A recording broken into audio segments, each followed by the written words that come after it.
আমরা যখন স্কুল কলেজে লেখাপড়া করেছিলাম সেখানে এম ইন লাইফ অর্থাৎ আমার জীবনের লক্ষ্য রচনা লিখতে গিয়ে, এসে লিখতে গিয়ে, প্যারাগ্রাফ লিখতে গিয়ে আমরা কি লিখেছিলাম? আমরা বড় হয়ে মাস্টার হব।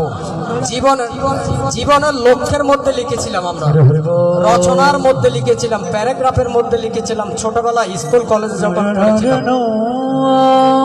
বড় হয়ে আমরা ডাক্তার হব, বড় হয়ে আমরা ইঞ্জিনিয়ার হব, বড় হয়ে আমরা ব্যারিস্টার হব, জজ ব্যারিস্টার হব, আবার ছোট হবে। এই ডাক্তার হওয়া, ইঞ্জিনিয়ার হওয়া, ব্যারিস্টার হওয়া আমাদের জীবনের কি একমাত্র লক্ষ্য হতে পারে? কি বলেন দাদারা, কি বলেন মায়েরা?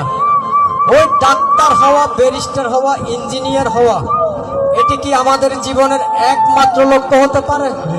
নো, আমাদের জীবনের একমাত্র লক্ষ্য হতে পারে না। তাহলে আমাদের জীবনের একমাত্র লক্ষ্য কি? ওই ভগবানের পরম পদ পাওয়া হচ্ছে আমাদের জীবনের লক্ষ্য।